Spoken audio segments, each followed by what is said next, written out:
우리 본문의 말씀을 가지고 하나님의 평안을 전할 자라는 주제로 함께 말씀을 나누도록 하겠습니다. 우리 옆 사람과 인사하도록 하겠습니다. 사랑하고 축복합니다. 말씀 가운데 큰 은혜 받으세요. 감사합니다. 좋네요. 우리 다시 한 번 더 옆 사람한테 이야기하겠습니다. 첫사랑을 기억하시나요? 대답은 안 하셔도 됩니다. 대답을 하면 조금 난감해지니까 그냥 이야기만 해주시면 됩니다. 이제 조금 멋쩍은 나이가 됐죠.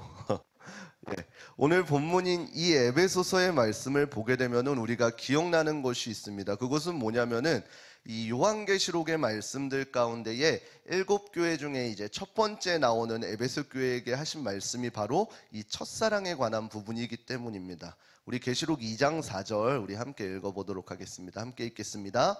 그러나 너를 책망할 것이 있나니 너의 처음 사랑을 버렸느니라. 아멘. 저 젊은 목사가 갑자기 왜 뜬금없이 저러지? 이게 아니라 이 말씀을 하기 위해서 한 거니까 대답은 안 하셔도 됩니다.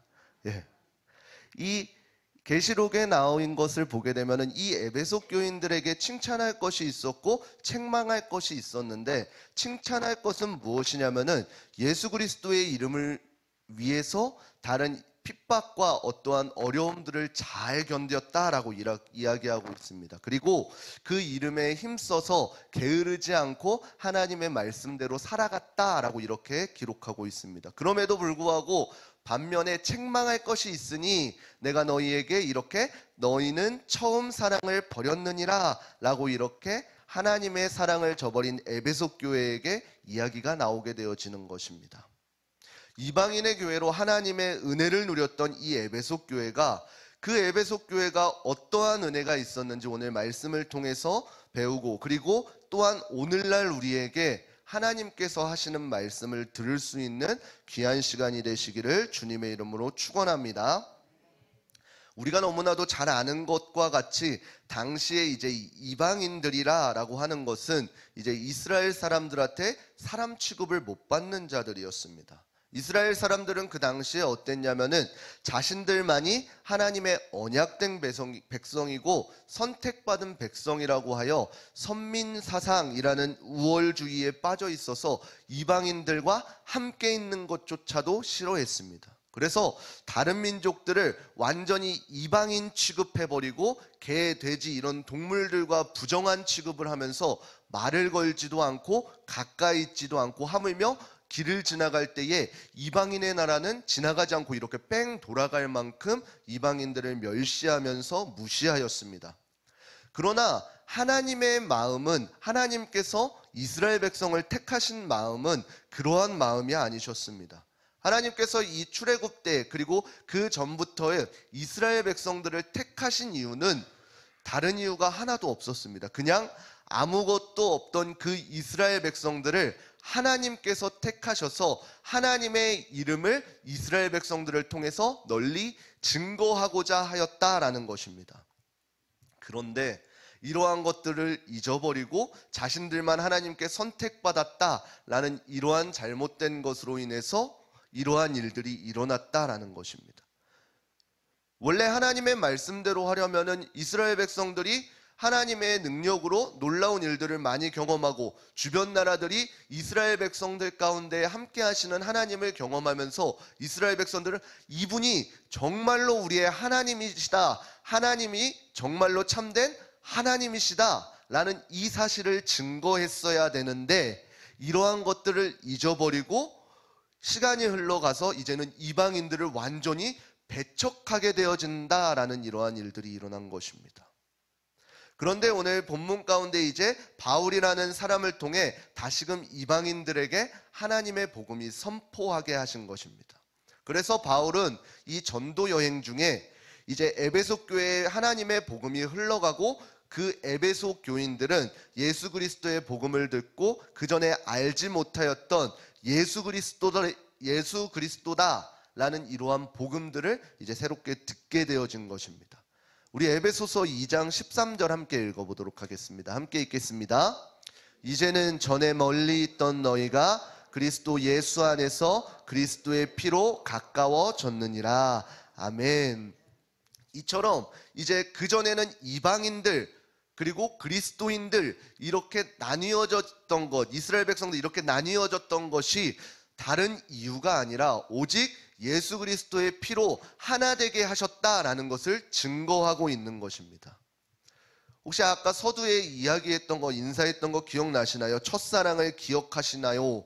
이러한 질문에 우리가 이제는 기억해야 될 것은 그냥 우리가 웃으셨던 그 예전에 과거에 고등학교 때 그 열렬했던 그 사랑의 이야기가 아니라 우리가 하나님의 복음을 처음 듣고 그 복음에 너무나도 기뻤던 그때라는 사실인 것입니다. 다시 한 번 더 인사해 볼까요? 첫사랑을 기억하시나요? 이거는 약간 대답해도 괜찮습니다. 예, 기억하시나요? 우리가 맨 처음에 하나님을 만났을 때에 분명히 어린 시절에 만나신 분들도 있고 연세가 지긋할 때 만나신 분도 있는데 그 첫사랑이라는 그 단어가 주는 우리의 마음은 모두 같을 것입니다. 너무나도 기쁘고 설레고 이 복음을 들었을 때에 이전까지의 나의 삶이 쫘르륵 비춰지면서 하나님께서 알려주시는 그리스도인들의 삶을 쭈루룩 보게 되어지니까 한없이 부끄럽고 수치스러웠다가 이런 나를 하나님께서 사랑해 주시고 나를 위해서 십자가를 져주셨구나 라는 놀라움으로 바뀌면서 그 다음에는 이제는 내가 그리스도인으로 살아야겠구나 라는 이러한 굳건한 다짐. 다시 한번 인사하겠습니다. 경험하셨지요? 우리가 날마다 기억해야 될 것이 이 기쁨이라는 것입니다. 다른 어떠한 것이 아니라 이 구원의 즐거움을 우리가 날마다 기억해야 된다는 사실입니다. 우리 시편 51편 11절과 12절 함께 읽어보도록 하겠습니다. 함께 읽겠습니다. 나를 주 앞에서 쫓아내지 마시며 주의 성신을 내게서 거두지 마소서. 주의 구원의 즐거움을 내게 회복시키시고 자원하는 심령을 주사 나를 붙드소서. 아멘. 이 말씀은 이제 다윗이 밧세바와 동침한 후에 이제 나단 선지자가 다윗 왕이여 당신은 잘못되었습니다. 하나님 앞에 회개하십시오 라고 했을 때에 다윗 왕이 그 잘못된 사실을 깨닫고 하나님 앞에 고백한 기도의 내용입니다. 다윗 왕이 가장 걱정했던 것은 무엇이냐면은 자신에 있는 왕위가 없어지는 것, 토지가 없어지는 것, 어떠한 재물이 없어지는 것, 이러한 것으로 두려워한 것이 아니라 하나님 앞에서 내게서 제발 그 구원의 즐거움, 하나님의 귀한 성령, 오늘날 말하는 성령이 내게서 떠나지 않게 하셔서 나로 인해서 이제 그 구원의 즐거움을 잊지 않게 하옵소서라고 간절히 하나님 앞에 아뢰는 것입니다. 우리가 가장 오늘날 두려워해야 될 것이 이러한 것입니다. 내가 하나님 앞에 구원받고 하나님의 백성이 된 그 순간을 잃어버리는 것입니다. 이것은 하나님을 믿고 교회에 나간 연차가 길어지면 길어질수록 혹은 이제 교회의 직분이 높아지면 높아질수록 혹은 이제 목사 안수를 받고 더욱 연차가 깊어지면 깊어질수록 가장 두려워해야 되는 부분이 이 부분인 것입니다. 말씀을 전하는 위치가 되었는데 하나님의 말씀이 더 이상 내게서 즐거움으로 다가오지 않고 기쁨으로 다가오지 않고 말씀을 전하는 자리가 두려워 떨리는 자리가 아니라 어떠한 그냥 증거의 자리만 되었던 것, 이러한 것을 우리는 두려워해야 된다는 것입니다. 그래서 우리가 날마다 기도해야 되는 것은 하나님께서 내게 구원의 즐거움을 회복시켜 주시는 것을 위해서 기도해야 될 것입니다. 예수 그리스도를 우리에게 보내주셔서 지옥에 갈 수밖에 없는 우리를 하나님의 거룩한 권속이 되게 하셨다라는 사실입니다. 당시에 이스라엘 백성들은 아무런 자격도 없고 개, 돼지 취급하고 있던 그 이방인들에게도 동일하게 하나님은 이러한 은혜를 베풀어 주셨다라는 것입니다. 그래서 이제는 더 이상 죄인 되었던 그 삶이 아니라 예수 그리스도로 말미암아 그 화평하게 하신 예수님께서 그 죄의 담을 허물어 주셨다는 사실인 것입니다. 그래서 더 이상 이스라엘 백성들, 이방인들 이렇게 나뉘는 것이 아니라 서로 하나가 되게 하였다라는 사실입니다. 그래서 우리가 기억해야 될 것은 먼저금 예수 그리스도의 십자가 지심의 대속으로 인해서 우리 모든 인류가 새 사람이 되었다는 이 놀라운 사실인 것입니다. 오늘날 저와 여러분이 기억해야 될 것도 마찬가지로 다시금 그 구원의 즐거움을 회복해야 될 줄을 믿습니다. 그래서 하나님의 놀라운 사랑이 그냥 예전에 느꼈던, 처음 느꼈던 그러한 것이 아니라 오늘 새로워지는 날마다의 하나님의 사랑, 오늘 주시는 하나님의 은혜로 살아갈 때 될 줄을 믿습니다. 그래서 우리가 교회에서 어떠한 봉사를 할 때에도 기억해야 될 것은 내 힘이 아니라 오늘 나에게 주시는 하나님의 은혜를 붙들고 나아가야 될 것입니다. 그렇지 않으면은 날마다 우리에게선 방전되는 그 배처리처럼 계속 에너지만 흘러갈 것입니다. 그런데 하나님께서 원하시는 봉사는 오늘 나에게 주신 은혜를, 그 은혜를 흘려보내줄 수 있는 그러한 통로인 것입니다. 지속적으로 은혜를 받고 그리고 지속적으로 그 은혜를 흘려보내주고 그 원활한 그 흐름의 통로를 꼭 찾으시는 귀하고 복된 우리제일교회 성도님들 되시기를 바랍니다. 이제는 저와 여러분들이 이 그리스도의 십자가로 인해서 새 사람이 된 것을 기억하고 그리고 알지 못하였다면 알았다면은 이제는 우리가 해야 될 일은 무엇이냐면은 예수 그리스도의 평안을 전해야 되는 일입니다.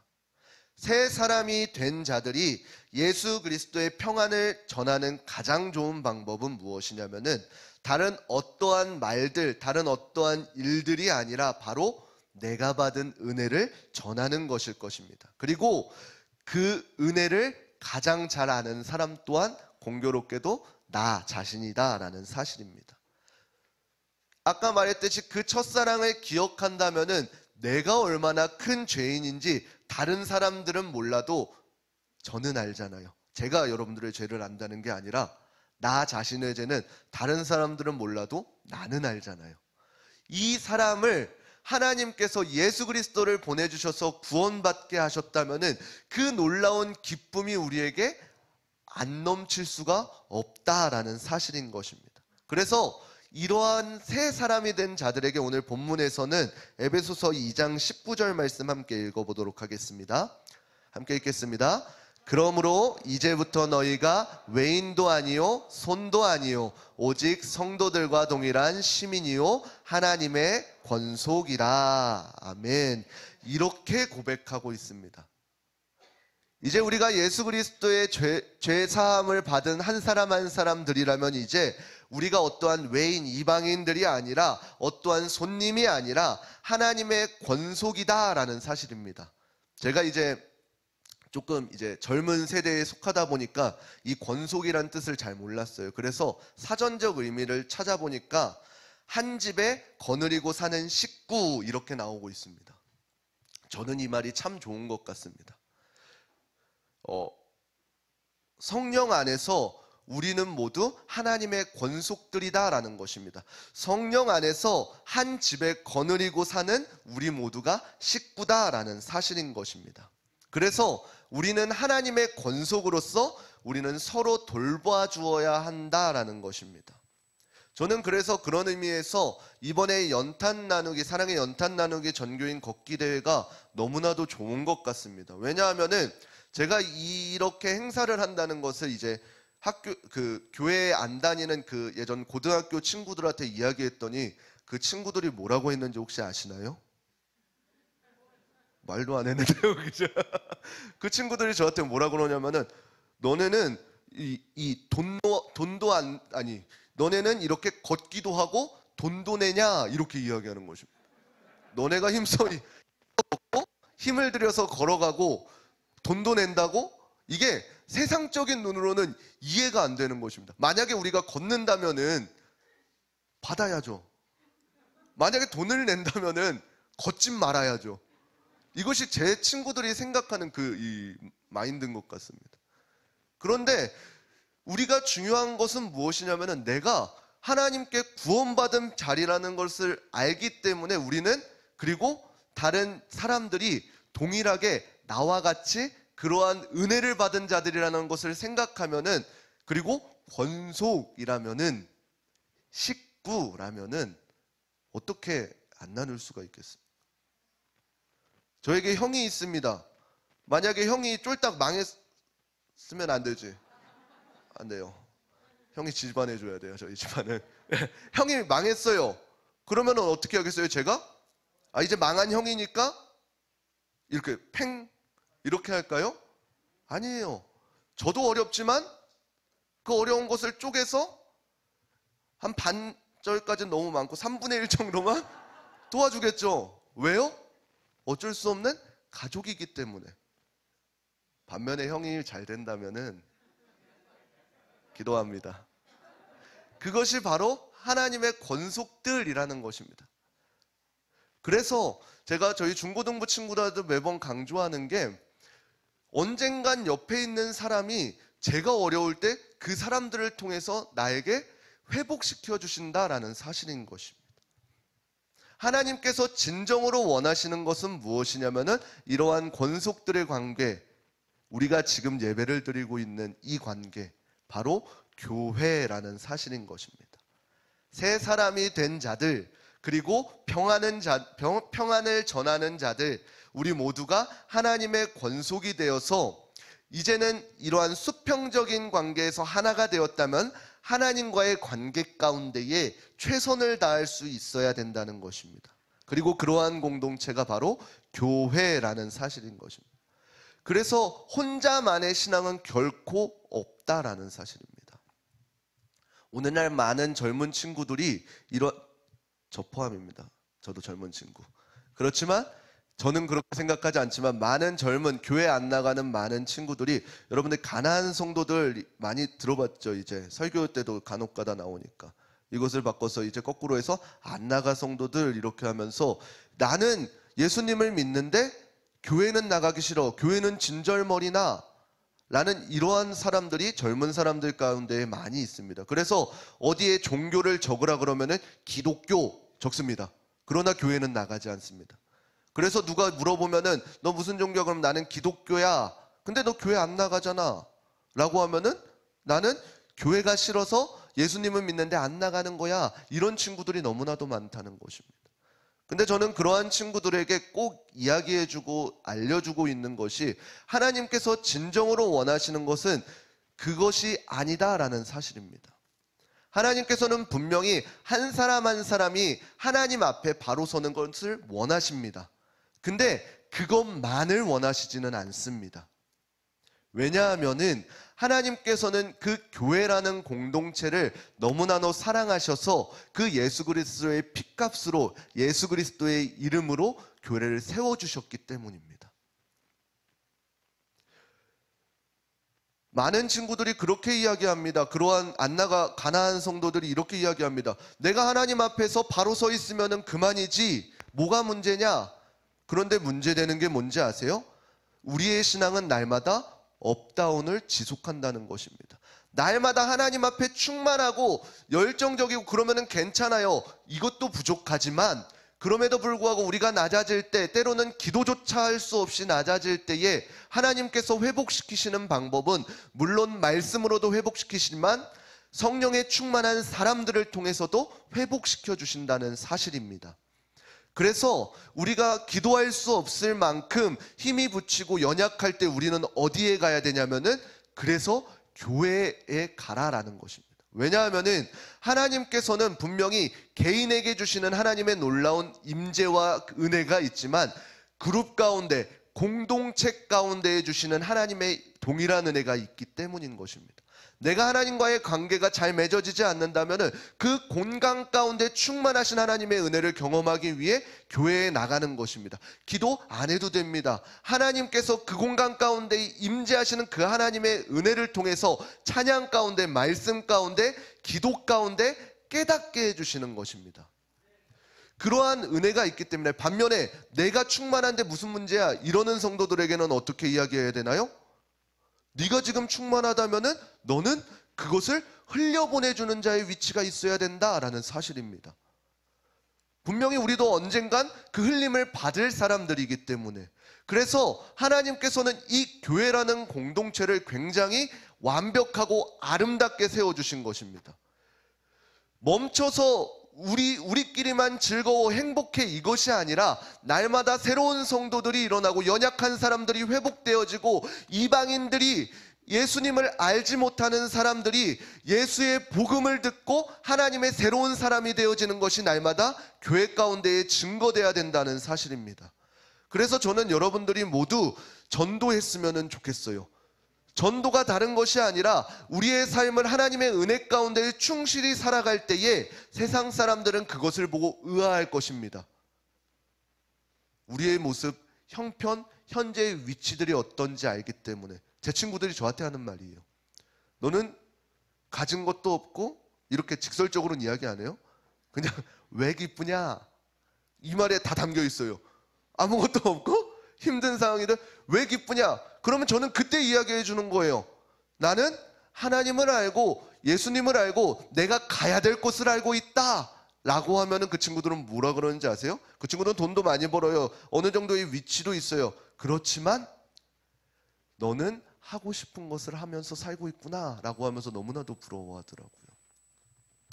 그러한 것을 통해서 우리가 날마다 우리의 삶을 통해서 예수 그리스도의 복음을 전달해야 될, 평안을 전해야 될 자들이다라는 사실입니다. 그래서 16절에 나와 있는 원수 되었던 것에서 이제는 우리가 예수 그리스도의 십자가로 하나님의 권속들, 가족들이 되어졌다는 사실입니다. 그래서 오늘 본문 말미에 보게 되어지면은 이것을 바로 건물에 비유하고 있습니다.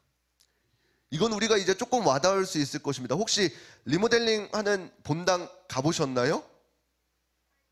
안 가봤어? 아유.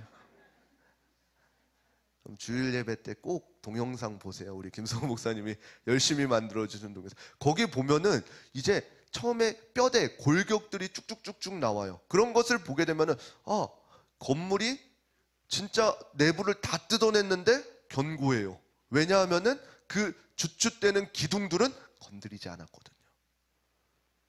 그렇게 보니까 정말로 이 건물이 어떻게 세워져야 되는지를 알 것 같아요. 만약에 본당의 건물이 그 주춧대어지는 기둥들이 제대로 서 있지 않으면 어떻게 돼요? 천장 뜯다가 갑자기 무너지네 이렇게 돼버리잖아요. 리모델링 하려고 그랬다가 다시 새로운 성전을 짓게 되어지는 그런 상황이 오지만 어떻게 돼요? 튼튼하게 50년 전에 지었기 때문에 지금까지 이렇게 굳건히 설 수 있었다라는 사실이에요. 오늘 본문 이 에베소서 2장 20절 함께 읽어보도록 하겠습니다. 함께 읽겠습니다. 너희는 사도들과 선지자들의 터 위에 세우심을 입은 자라. 그리스도 예수께서 친히 모퉁이 돌이 되셨느니라. 아멘. 분명한 우리의 교회는 튼튼한 기초 가운데 세워져야 되는데 그 기초의 중심은 이제 모퉁이 돌이 되시는 예수 그리스도시다는 것입니다.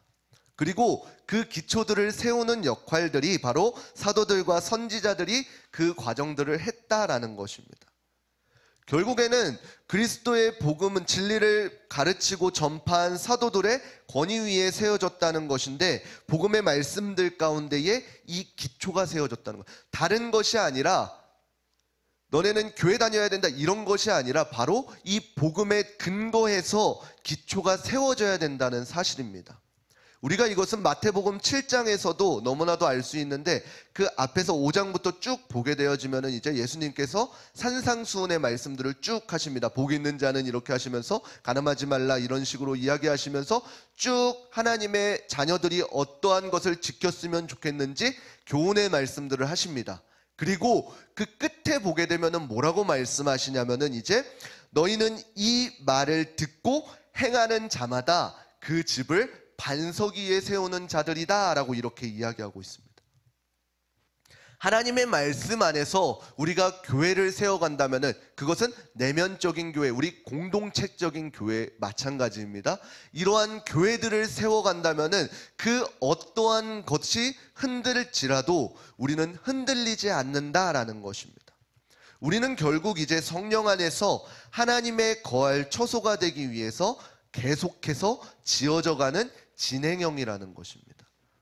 우리가 지금의 모습을 보았을 때에는 내가 정말로 하나님이 기뻐하시는 모습인가 약간 의아할 수도 있지만 걱정하지 마세요. 우리는 지금도 진행형이라는 사실입니다. 그래서 무너질 수도 있고 쓰러질 수도 있는데 우리가 그때마다 중요한 것은 먼저금 내가 하나님 앞에 바로 서고 우리 공동체가 하나님 앞에 바로 서야 된다는 것입니다. 그 누가 완전하겠습니까? 그러나 우리는 예수 그리스도 안에 성도들과 모든 사람들이 동일한 시민이고 하나님의 권속들이라는 사실입니다. 오늘 집에 가면은 아마 하나님의 권속들 아마 이것만 남으실 것입니다. 우리는 현재에도 동일하게 서로가 연결하여서 주 안에서 거룩한 성전이 되어져 가고 있다는 사실입니다.